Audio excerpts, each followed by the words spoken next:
আমার বাসায় 40 বছর একটা কবর আছে, বাড়িতে জায়গার সংকট, ঘর তুলে বসবাস করা যাবে কিনা? যাবে ইনশাআল্লাহ, কোনো সমস্যা নেই। মায়ের পায়ের নিচে সন্তানের বেহেশত, মার যদি চরিত্র খারাপ হয় তাহলে কি হবে?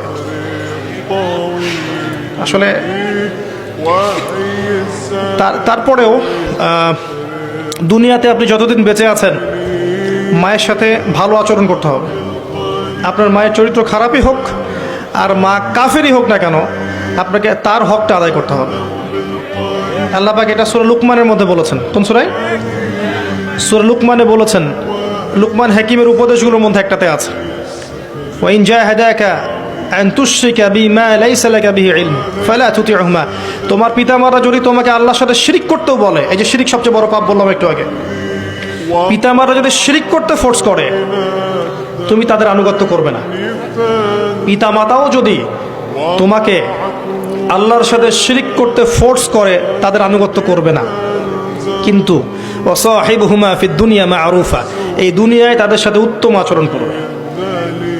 এই হলো মায়ের হক। রাসূল সাল্লাল্লাহু আলাইহি ওয়াসাল্লামের একজন স্ত্রী যিনি ছিলেন আবু সুফিয়ানের মেয়ে, জানেন? আবু সুফিয়ান মক্কার বড় কাফের ছিল ওই সময়। তো সে দেখা করতে এসেছে মদিনায় মেয়ের সাথে। আবু সুফিয়ানের কন্যা নবীর স্ত্রী, তিনি বলছেন আমি বাবাকে ঘরে ঢুকতে দেব না, সে আপনার প্রকাশ্য শত্রু। ঠিক আছে না কথা? নবীজি বললেন না, তাকে আসতে দাও, তাকে বসতে দাও এবং তার হক তুমি আদায় করো। পিতার জায়গা পিতায়, মায়ের জায়গা মায়ের জায়গায়, মায়ের জায়গা মায়ের জায়গাতেই তাকে সম্মান দিতে হবে, তার হক আদায় করতে হবে।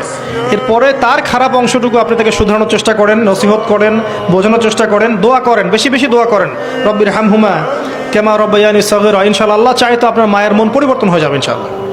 আল্লাহর হাতে মানুষের কলব, আল্লাহ যাকে ইচ্ছা এই কলব পরিবর্তন করেন। ইয়া মুকাল্লিবাল কুলুব সাব্বিত কুলুবানা আলা দীনিক, আছে না দোয়া? হে অন্তরের পরিবর্তনকারী, আপনি আমার হৃদয়টাকে আপনার দ্বীনের উপর প্রতিষ্ঠিত করুন। কলবগুলো আল্লাহর হাতে, 2 আঙ্গুলের মধ্যে, যেভাবে ইচ্ছা তিনি ঘোরান। দোয়া করতে থাকেন, ইনশাআল্লাহ আল্লাহ চান তো আপনার মাকে হেদায়েত দিয়ে দিবেন ইনশাআল্লাহ তাআলা।